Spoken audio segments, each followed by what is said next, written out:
My name is Scott Swinger. I'm president of McNair Interests, which is the controlling managing owner of Briars Creek. With me today are Bob Licato, our senior vice president here at McNair Interests, who since the acquisition of the club has been very integral working with the POA, with club management, and the member committees and overseeing the club for us.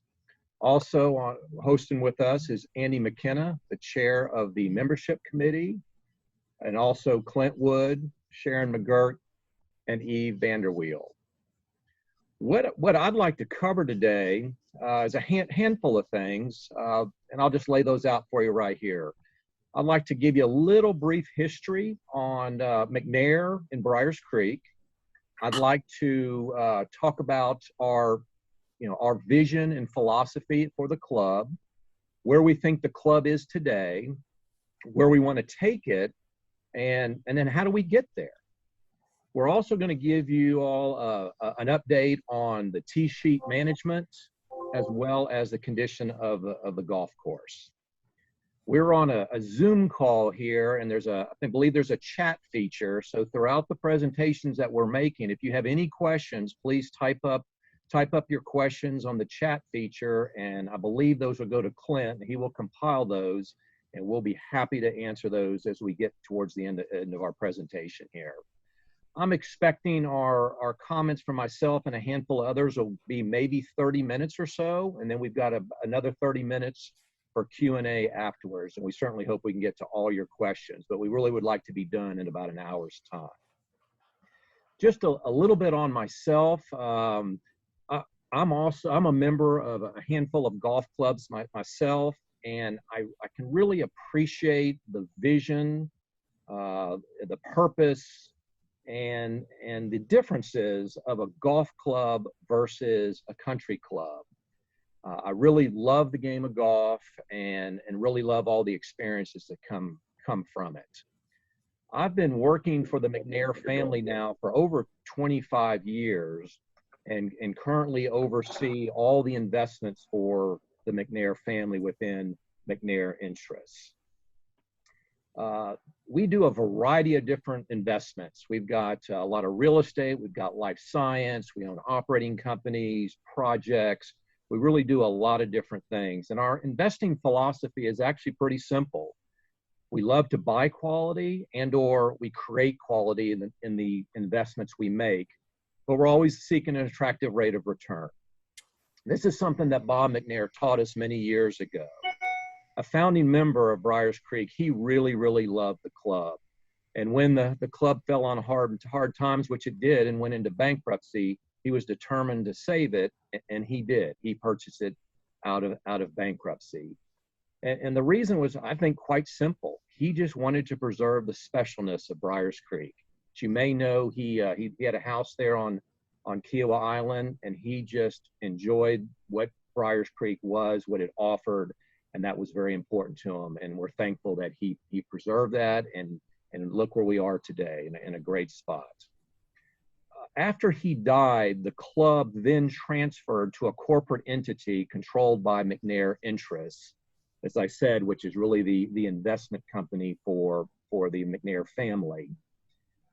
The McNair Interests in turn is overseen by a family trust company. Therefore, we have a fiduciary responsibility for this asset. We want this to be a high performer in our portfolio. But unfortunately, it is not. It is, since we bought the club in 2015, it has lost money every year we've owned it. And this cannot continue. And if it were to continue, then we would have to dispose of this asset. But that's not what we want to do. We want Briars Creek to be a top performer in our portfolio. We want to own Briars Creek for a long time. I think you would agree about our commitment to the club over these past few years since we bought the club, all the new changes to the club, the enhancements, very proud of those. And we didn't do that to set up the club to sell. We did that to set up the club to own for a long time. There's nothing more we'd want to do than to own this club for a long time to come, but it has to become financially viable. It has to happen. When we look at today and where the club is today, we really see a bit of a renaissance that's happened at the club. We've got a new golf course, new practice facilities, new cottages, teaching facility. We've made a lot of enhancements to the clubhouse, and everybody seems to be enjoying all the amenities and assets there at the club. As we look back at these last year and a half or so with COVID, I mean, COVID had an incredible impact, not just on Briars Creek, but on the golf industry as a whole. And really, for the most part, in our case, I think it's been relatively positive. Member play has increased like never before. We got many more members playing. Even members who weren't playing that much are now playing more. Family of members are playing a lot more. And then your guests all want to play Briars Creek. The demand has been very, very impressive and exciting to get on the golf course, to experience the club, and therefore demand for membership has really increased, and have never seen it like this before, at least since we've owned it. We feel the time is right now to really establish exactly what we want to be. So to support our vision, we have come up with 3 primary goals for the club. 1, we want to establish Briars Creek as one of the finest and most exclusive golf clubs in the Southeast. 2nd, we want to maintain the unique no tee time policy. And 3, we have to do this. We need to establish financial stability for the club. 3 primary goals. So how do we go about implementing these?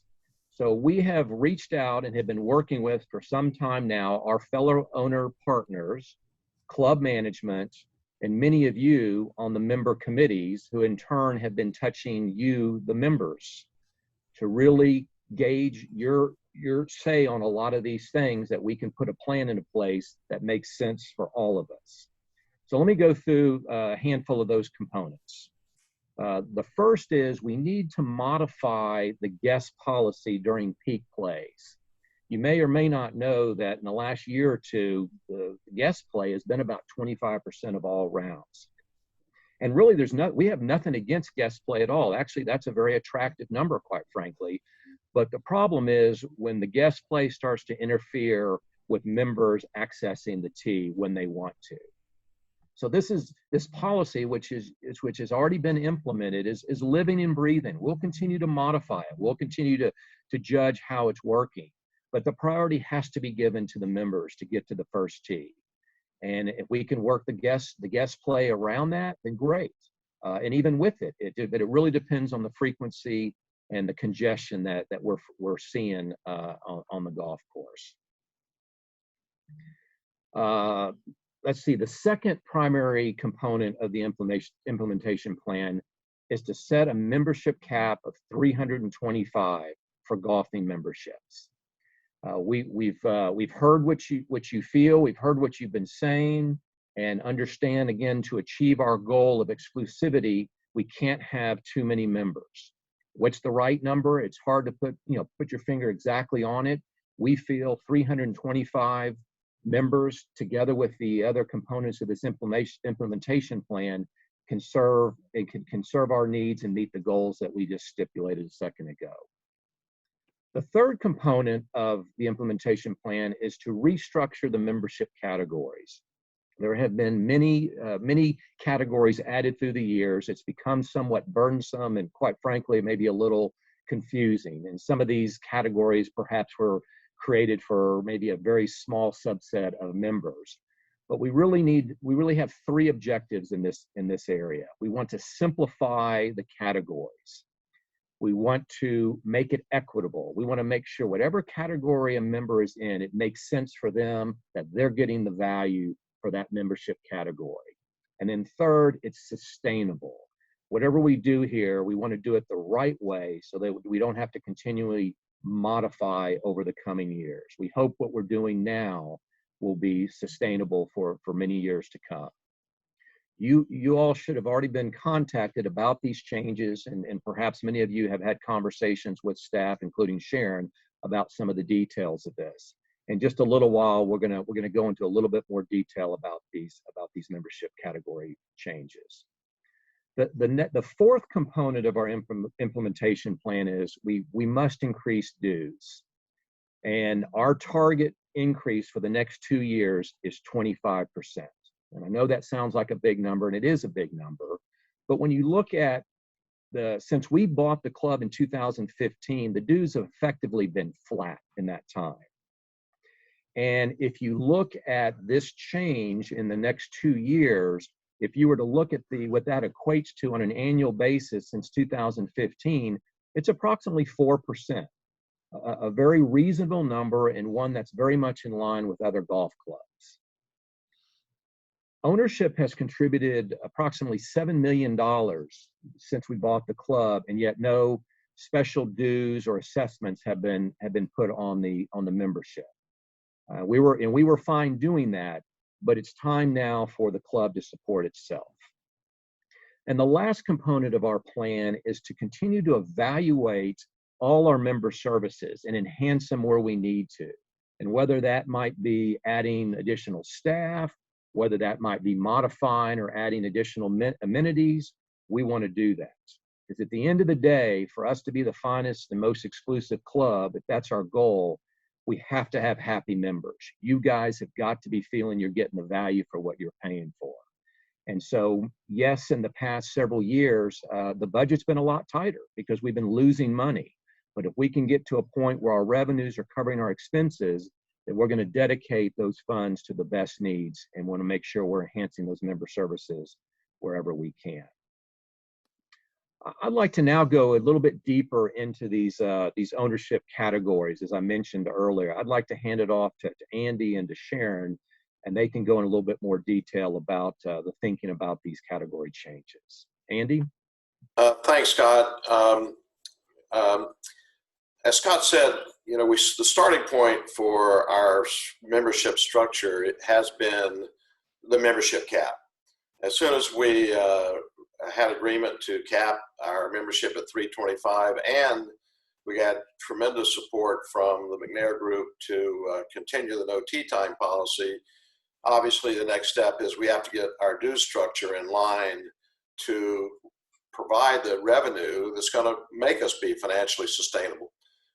We can't expect McNair Interest to continue to subsidize our golf anymore. We've got to stand on our own, and the only way we're going to do that is by increasing dues.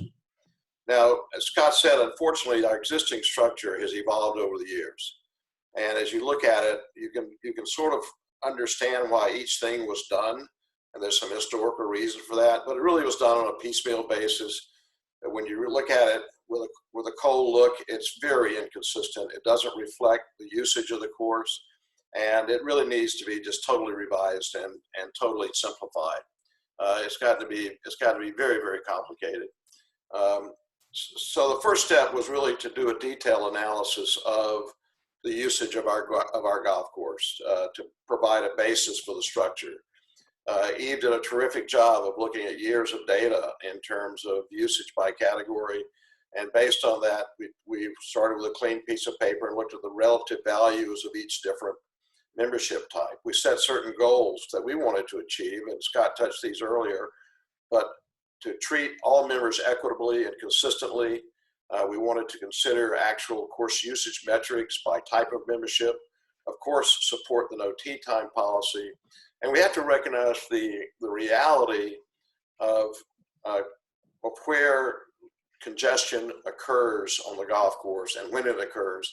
And it's during peak play seasons. It's in those 20 weeks a year when we really get busy. So we did some very good analysis, as I said, with the Eve's help on this peak play season to understand what was happening and who was playing then and how much play was happening. There are several things that really jumped out at us. One was that we really have two major member segments. We have half of our members play as individuals, but half have active spouse and dependent play. So we're very much a family-oriented club with over half the members having two or more players on their membership. As I said earlier, the peaking process, we really are very, very busy during 20 weeks of the year. And therefore, we had over time, we had created this 60-round limit on certain categories, but that's really meaningless when our objective is to manage play, especially during those busy time periods. And when we looked at the 60 rounds limit, those rounds are disproportionately played during the peak season. So that 60 round limit doesn't really help us a bit.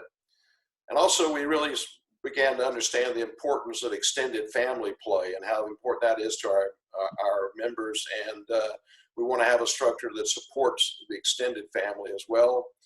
We saw a need to manage guest play, but we also saw a need to ensure that our national members have the opportunity to bring guests when they're scheduling their time ahead of time. Our YP program we looked at very carefully. It's been very successful. We're very happy with the YP program, but we had a very long time to transition YP members into full membership. So based on that and a lot of other analysis and conversation in the membership committee, we created a new structure. And the new structure has basically two member types, family and individual, to represent and to show and support the type of play we get on the course. Then within those two membership types, family and individual, we have 4 categories of members: resident, non-resident, national, and young professional. The young professional program has now been modified to have 5 years to transition from YP to a full membership. Now, the other discounted memberships that we have, and we can talk about those more later if we need to, but the other discounted memberships, like our senior program, our tier 1 and tier 2 YP, our legacy program, those are being phased out or eliminated. The issue with discounted dues is very simple. It's that if we discount dues for one segment of our membership, other members have to subsidize those. So we're very careful with where we discount memberships. We only have 325. They're dear, and we want to be sure they're used properly. Now, the new dues that then after the structure was put in place, the dues were designed, and it's a very simple matrix, and it was designed to be consistent among all the categories and to meet the revenue targets. And that's the drive of this whole thing, is to treat everyone equitably, but we have to meet the revenue targets. Now, Sharon has worked very carefully on trying to translate this structure into what it means for each person. And she has been communicating with the membership, and I'll ask Sharon to kind of update you on where she is in that process now. Hi, everybody. Thanks for being on the call today. I have been a very busy person lately. I've been talking with many of you in person and over the phone and via email, and I hope that this call will be helpful to you. We have sent out several communications over the last month, and the underlying question is always, how does this specifically affect me and my category of membership? So in my recent email, I sent you the details along with an updated membership document for your review. And to make it as easy as possible, I added a separate signature page for you to simply complete and send back to me. We would like you to send the signature pages back by June 25th. We really want everyone in their new category by July 1st. You can email those back to me, drop them off at the club.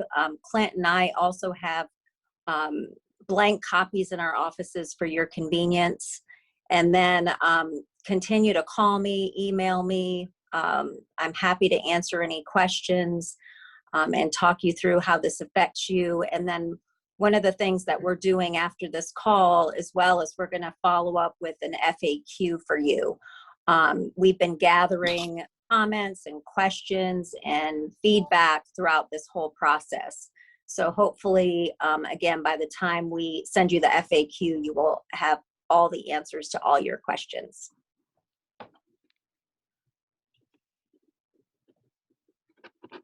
Okay, thank you, Sharon and Andy. And we'll there might be some questions coming from that, we'll address here in a little bit. Next, I'd like to hand it over to Eve, and she can give us an update on the T-sheet. Eve?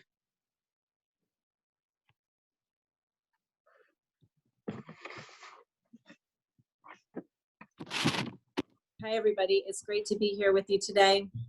The tee sheet, it's been running very smoothly off the tee. And that is thanks to you all for calling ahead. The calling ahead, we've observed about 90% of our rounds are called ahead. This makes for a much smoother flow to the tee.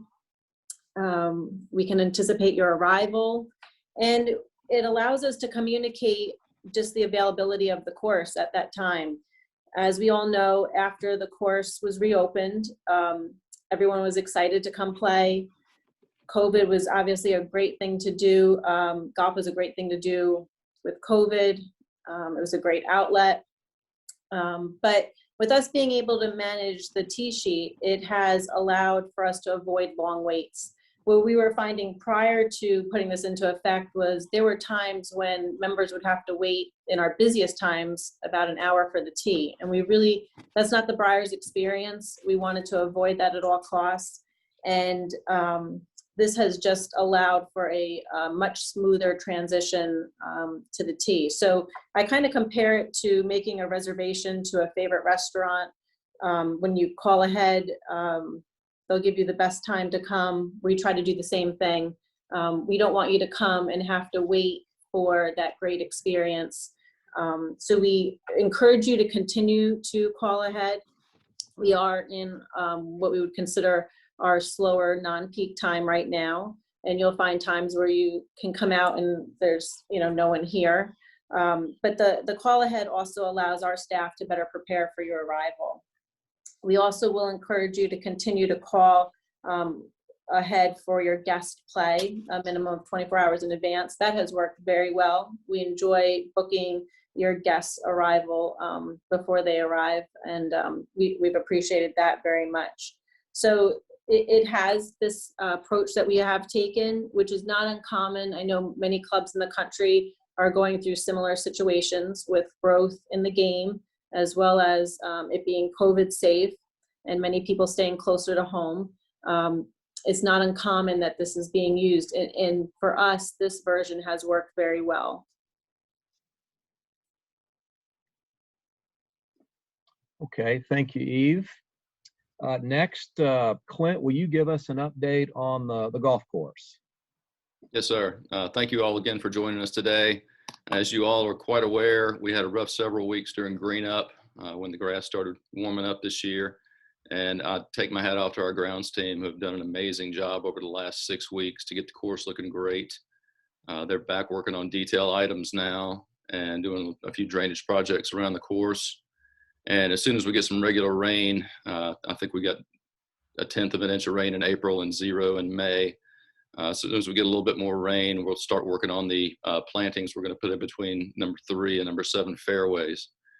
We're also happy to have the carts back off the paths now and more range days off the mats. And we are also getting ready to host a couple of our regular traditional tournaments later this month. So hopefully we can get back to feeling like we were in 2019 again. And as Mr. Swinger said earlier, we have specific questions around today's call. Please utilize the chat option, or you can text me. My number's in the chat box. If you have broader questions that require more detail, we'll certainly get back in touch with you and go through those. And also, as Sharon mentioned, we're going to have an FAQ coming out in a couple of days, which might have some questions, some of those questions in there as well. So, Scott, I've got a couple of questions already. Okay. You mentioned earlier $7 million in investments. Are the changes in the membership and dues to recoup these investments, and what should we expect as far as financial transparency moving forward? And will it be any different than we're doing it currently? No, I don't think we see a difference in what's been reported, which is not much from a financial standpoint. I will say, though, as I said earlier, is that the losses have been substantial every year, and our goal here is not to create a huge profit center. It is really to cover the expenses it takes to run this club in the fashion and stage that you want it to be run for you members. Part of these goals to increase the dues and limit the number of members. It's, you know, it's a math problem. So if we're going to limit the number of members, we've got to bump up the dues. But the dues at the end of the day are expected not just to cover our expenses, but to start populating reserves too, operating reserves and capital reserves. So that going forward, we won't need to, so ownership won't have to put up more money, or a special dues request won't be required. We want there to be a cushion, if you will, in that. And then I know the questions come up about, you know, I mentioned that, you know, this is an investment for us. Yes, it is. But we view this a bit differently than we do other investments. And like I said, we really want it to stabilize and be able to run on its own and not require any additional capital from ownership. And that dovetails nicely into the next question. Is the new membership plan mentions potential assessments. How will this be managed? Can you just add some clarity to that? Sure. Well, I mean, first of all, we don't envision any assessments. If we're all doing our job to get correctly now, and I say we, not just ownership, but you members and management, if we meet these goals here, there will be no need for any assessment. And really assessment, I don't know if that's the right word. I mean, that might be tied to something in a condominium association or whatnot. You know, what I view that is would there be a special dues request if there's some force majeure or something that comes up? I hope not. I don't expect it. And if we have the appropriate reserves in place, there'll be no need for any additional, let's call it requirements above the dues. We have no plans for such. Okay, let's see, got a new one.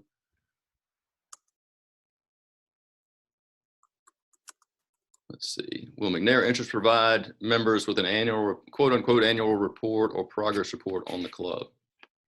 Yes, we're happy to do that. We actually do it with our fellow owners right now, the other owners with us in the club, but we'd be happy to do something on a periodic basis with an update to the club. And I love seeing everybody's faces. I'd rather do this in person, but if it makes sense to do something annually or even more frequently in person, fine. But maybe at a minimum, some sort of correspondence in a letter or whatnot, we'd be happy to do that to the membership. Perfect. Let's see. Next question. 325 members. How do they know what you're suggesting? Excuse me. That jumped. Financial. Would they know what you're suggesting financially without providing the math? We're being asked to be part of your investment strategy, but have no say in direction, management, spending, etc. How can we know what is expected of the membership? Well, I think part of it is you just have to trust. You have to trust ownership somewhat. You have to trust management. You have to trust your member committees that are part of putting this plan in place. That it's not out of market. It fits with the quality that's being delivered to you as members. If you're getting the service and the experience that makes you happy for what you're paying, then that's the way we want it to be. Okay. Let's see. Whoever wants to take it, is the dues increase being phased in, or let's see, is the dues increase being phased in, or is the recent increase all that is contemplated? Well, this is Bob Mercado. I'll go ahead and take that one. Yep. It's being phased in over 2 years, so the increase, the current increase will be followed up by another increase next year.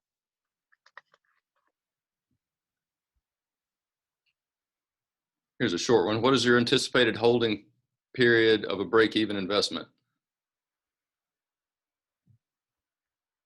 Oh, well, I don't know if I totally understand what's being asked there, but clearly it's not even close to break even now. When we get it to stabilization, I mean, somebody could call that break even. That could happen in the next maybe 2 to 3 years. But again, part of our definition of stabilization isn't just an absolute dollar per dollar coverage of your costs, but it's also starting to build up these necessary reserves too. So I think we're still a couple years away from being to that point. Okay. But these 2 years of dues increases should get us to that point after the second year. Okay. Do members have any rights with regard to purchase of the club should McNair Interest decide to sell at some point? Don't know, Bob. I don't know if there's something in the agreement currently right now. I don't think so, but I don't, again, we don't even think about that right now. Yeah, there's nothing in the agreement, but we're not thinking about that. How will the shareholders realize their value? Well, it's interesting. I really feel that we look at this a little differently than we do our other investments, and the McNair family looks at it similarly. That instead of a certain rate of return, so to speak, on an investment, we really view this as something that we can be proud of a legacy asset, something that's performing well. And meeting its goals. If we achieve that, then we've succeeded in this investment. We are not looking for a stipulated rate of return like we would other investments. This is a unique investment. This is something Bob McNair wanted to own for the reasons I mentioned earlier. He thought it was very special, and he wanted to preserve that, and we want to do the same. Okay. Got another question about the assessment. In my experience, this is highly unusual in a non-equity club where members at Briars are users only and have no right to examine finances of the club. This might expose the members legally to club debts or contractual obligations, even in a bankruptcy context. Why was this included? Well, again, this might be mentioned to the term assessment. Really, we view if there's a need for additional sources or capital, I mean, it can come from many sources. I mean, maybe assessment is just a term, but if if we have to increase dues at some point because, to cover costs, that's something that we can do. So I don't know if I totally understand the question, other than we'd have no plans to make any special requests for additional dues or capital or assessments. And even if we did, I believe we have our membership plan allows us to make that request. And then it's up to the member, I guess, whether they want to pay for it and stay with the club or resign. Okay. Bob, I don't know if you have any more on that. No, that's exactly right. Let's see. Can you simply define overperforming investment? Can I define overperforming? I don't know if I quite understand what's being asked. I mean, in this case, again, if it's overperforming, I mean that'd be awesome. I mean, I guess if we meet our goals and it's performing, we're completely happy with that. If we establish, Briars Creek as one of the finest and most exclusive clubs, we've really achieved our goal. So I'm not sure what overperforming really means there. Mr. McKenna, I think I got one for you. Why are we being told about rate increases again next year just now?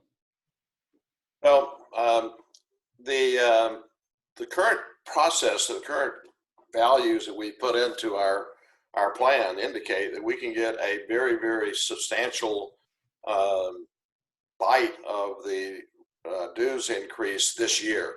So, Bob Licato has some very sophisticated models, and I'm sure that there's some wiggle room in there. But my belief is that we're going to get 75% of the way there this year. Of course, that depends on how the membership categories fall out, how many people fall into which mix, whether the new members become resident or non-resident. All of those are factors in terms of where we end up.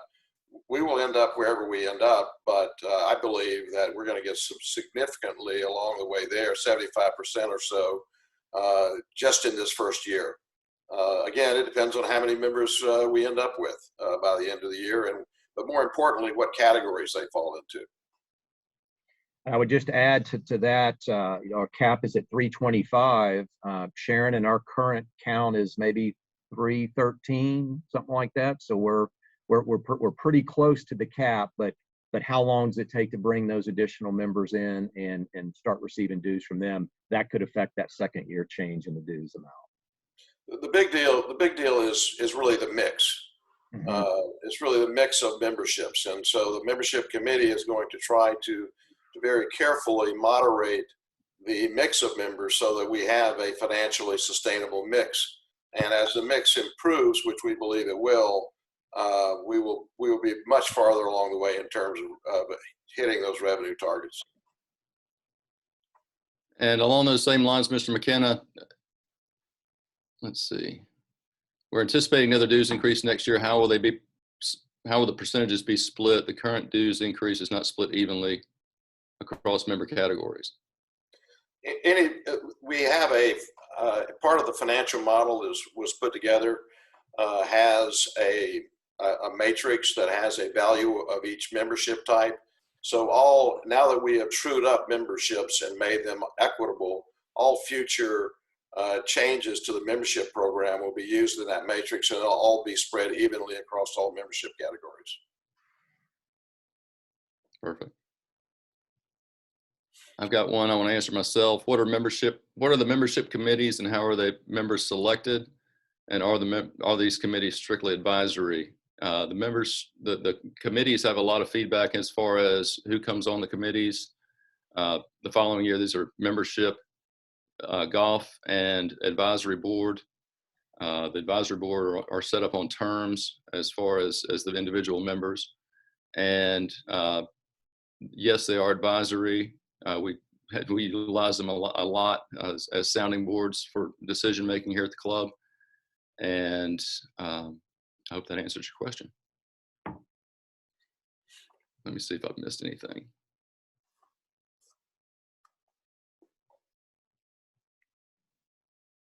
Oh, got a new one.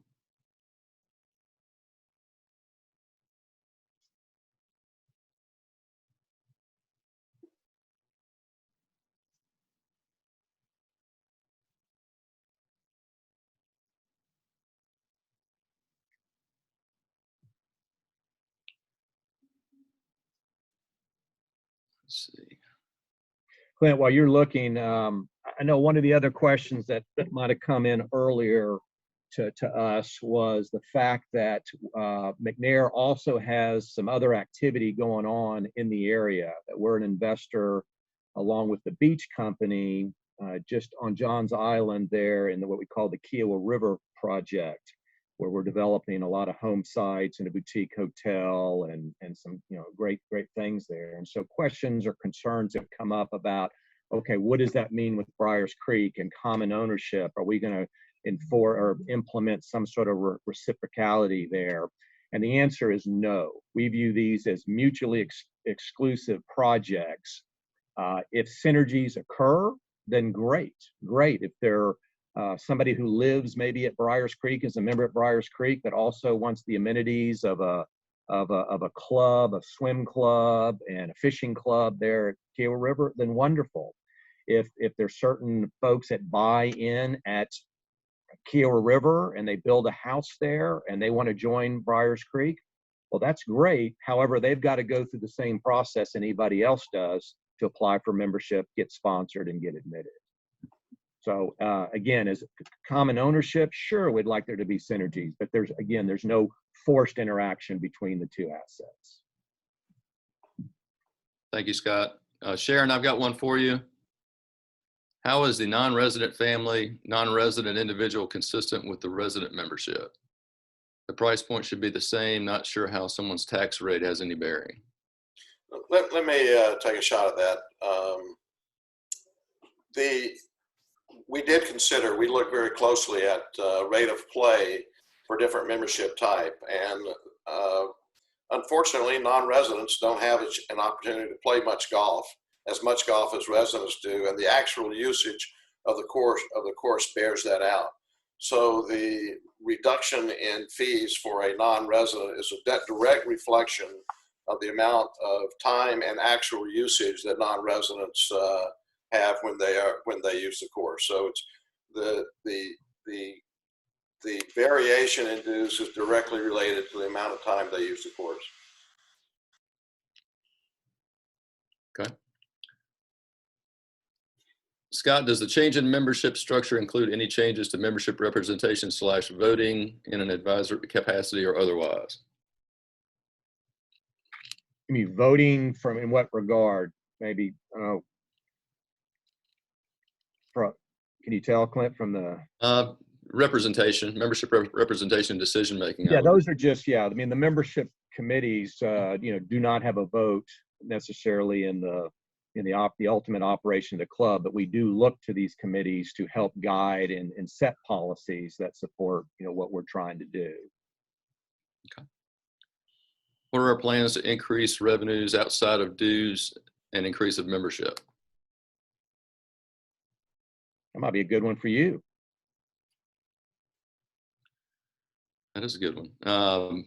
Well, I get, let's talk about the, maybe a little bit with the dining services. Right now it's really not covering, but if we get more members and more utilization and can have more nights where people can eat, perhaps that could generate some additional revenue. But other than probably the menu of things we have now, I can't think of any other areas that would generate revenue off of what we're doing already. Well, I've been, and I think once we spoke about this the other day, I think once we get back to a normal schedule and social schedule, we'll be doing more wine dinners and special events and lots of stuff that we've done in the past. And I've been pleasantly surprised at the activity the cottages have been generating. That's been a home run this year. So I think that can work well for us in the future as well. Well, that's good, and I'm glad that experience has been good. It's being utilized, and I hope more and more members utilize it, even if you're somewhat local. I mean, the experience of being right there on campus for a night or two it's really tremendous. It's great, and I hope more and more people will utilize that great amenity. It is. It's really neat, and I can tell you from personal experience, I was taking some dinners down there during PGA week, and we had all three of them were booked down there, and it was like a little village going on down there. It was really, folks were down there having a good time. Yeah. Okay, I'm going to read this one word for word. Scott referred many times to the McNair Trust wanting Briars to become an overperforming investment in a financial way. It would just be nice to know what that means financially. Is it break even? Is break even quote unquote overperforming investment, or can that term be defined since it was used several times? Yeah, maybe. I think what hopefully I said was a performing asset. I don't think I used the term overperforming, but we just, we expect it to perform. And again, like I was saying, the way we view performing in this asset is it's covering its costs, it's adding value to the members, it's adding value to the community. And that's how we start to view the success of this asset. As far as, money, the money we put in, just like us and the other partners we have, and some of you, which are all members, eventually, yes, we'd like to cover those losses that we covered for many years, and we'd like to get our money back at some point. I'm not saying it has to happen anytime soon, but there needs to be, hopefully the club will become successful, and in time, the value will be there so we can ultimately get our money back and maybe some reasonable return at some point in time. But we're not trying to do anything to get that return anytime soon. Is the real estate development isolated from the golf club operation? I'll take this one, Bob Licato. If you're talking about the development of the houses, yes, it's isolated from the golf club. The golf club does own 8 lots that we haven't developed yet, so there is that aspect of it also.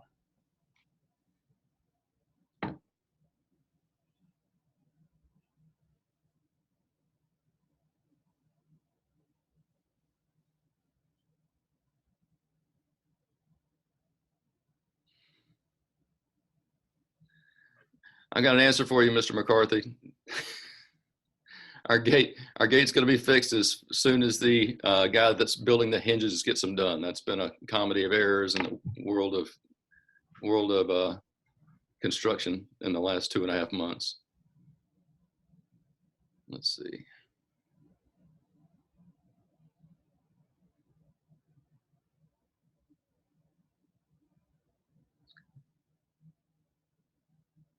Does Kyle have the resources and manpower to maintain the asset of Briars Creek at top-notch performance 365 days a year?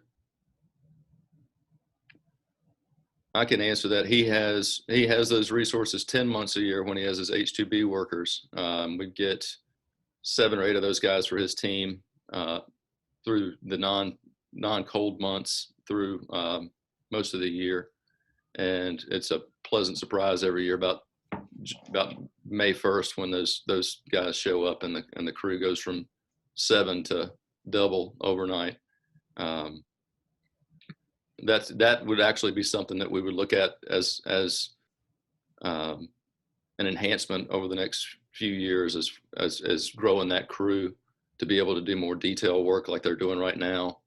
You know, and I tell folks all the time when we start talking about enhancements, I mean, it's people. We're in a very tough position with the labor market right now. We don't have enough people. We have one less person on board than we had in 2019 or 2018 when I started, and we have 100 more members. So hopefully we can get those little voids filled over the next short amount of time, and be able, and you know, like I said, be able to provide every touch point and every enhancement we can possibly get, which to me are our people, which means so much to this club. New question.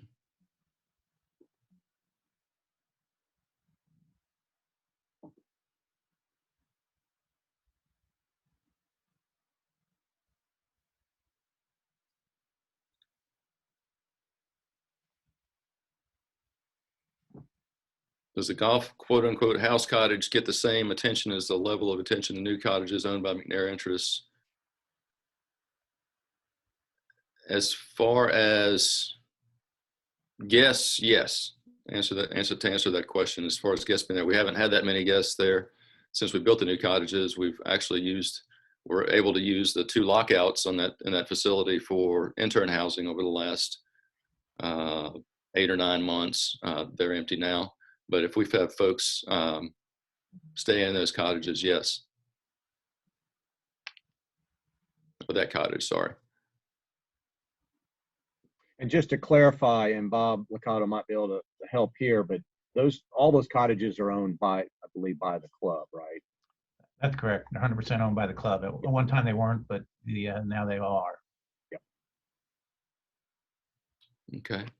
Mr. McKenna, why is a limit to the number of rounds been created for national members? Unfortunately, we've had a very wide variance in usage of the course by national members. The national membership is designed to accommodate people who do not have full-time property in the in the Johns Island area. And that is the purpose of that, was to the design of the national membership is for someone who's playing 30 or 40 times a year, not for someone who is here full-time. And unfortunately, the national membership sort of became a loophole where people who had rental property, not ownership property, had the ability to play unlimited golf all the time. And that's not the purpose of the membership. So the reason to limit the rounds is to align the national membership with the objective. When the objective is to provide people who do not live here full-time or even half-time, and have them the opportunity to have superior golf experience, and that's what the objective is. If people are here for extended period of time renting, then they should really become non-resident members or resident members. Okay. This is a lot of questions into one. Scott, what is the organizational structure of the development company and the golf operations? Are they in the same entity? Are the shareholders the same? And do you look at returns separately or in total? Bob, I'll let you take this one. Sure. They are the same, and we look at returns in total. If you're talking about the development of the golf course. Yeah, ownership is consistent through all those sub assets, if you will.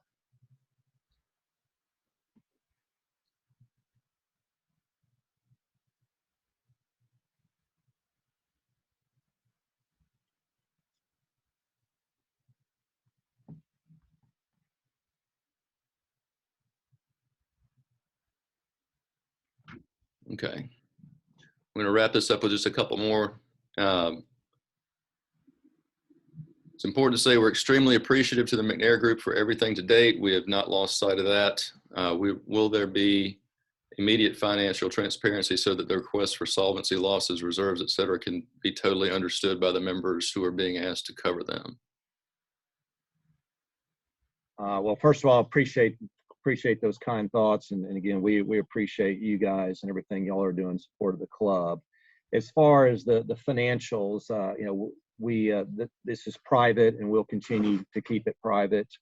I think there's just no reason to do that. Again, we are not looking at this like we do other investments and looking for a high financial return. We really want to stabilize the club and have it exist, you know, run on its own. That's really our financial goal here with Briars Creek.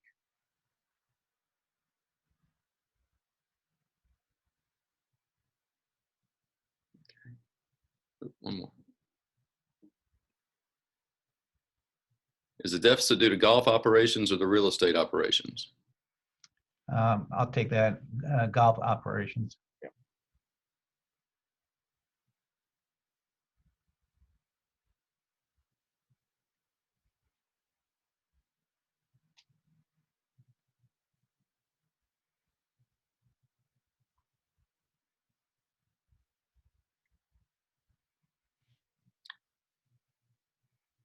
Okay, we're almost closing in on that magic hour that Scott laid out. We are, like I said earlier, we're going to be sending out an FAQ in the next couple of days. If I, for any reason, missed a question, we will certainly add that to the list we already have in place. That'll be going out in the next couple of days for you. Otherwise, if you have more detailed questions, please give us a call anytime. Call myself, call Sharon. We're happy to help and answer any questions that we can. Great, thanks, Clint. Before I wrap up, I just got a couple more comments. Andy, do you have anything more to add, or Eve? No, I think we're well on our way to having a sustainable club, and this has been. We appreciate the work you've done, Scott, in terms of supporting us. We know you value a limited membership club, and we appreciate the direction. Thank you very much. You're welcome. The only thing I was going to add was I was asked a question, will we continue to use the structure for tea management? And we will, as much as we have grown in membership. We're not the same as we were when we had 250 or 275 members, where it was just show up and go to the tea. We will ask that you continue to call ahead. It is important for the flow to that tea, and we appreciate you doing so. So thank you. Clint, anything else you have? I've got one more question. Okay. Is there someone responsible for the revenue development of the club today, and has there been any thought to hiring such a person to generate outings, weddings, or dinners which could turn an attractive profit? Well, you know, from our standpoint, we're certainly open to those events. You guys are kind of running it day to day. Do we have the capacity and the demand to do it? I would hope so. I'll let you address that, Clint. Well, and that's one challenge that we have. If someone wants to do a wedding here, it has to be. I tell folks all the time, we're a great rehearsal dinner club because we can fit 100 people in the dining room easy. Weddings get to be very, very, very expensive because you have to rent everything because we can't fit them in the clubhouse. And we rent tents and have them down on 19, or we're doing a wedding on the 4th of July this year on the driving range under a huge tent. You know, plated dinner for 250 people, nowhere near the kitchen, of course. So we have to build a kitchen for events like that. And the rentals themselves, we quoted one yesterday. Just the rentals to have an event was well over $60,000, and then you have to pay for the food and the staff and everything else involved, and the booze. So those things get very, very expensive. There's a lot of places that are more well equipped to do stuff like that than we are in a facility that's much bigger than ours. We do outings on Wednesdays. We try to keep those limited just based on our maintenance schedule since we do those on Wednesdays, we don't want to close the club for something like that for a non-member outing.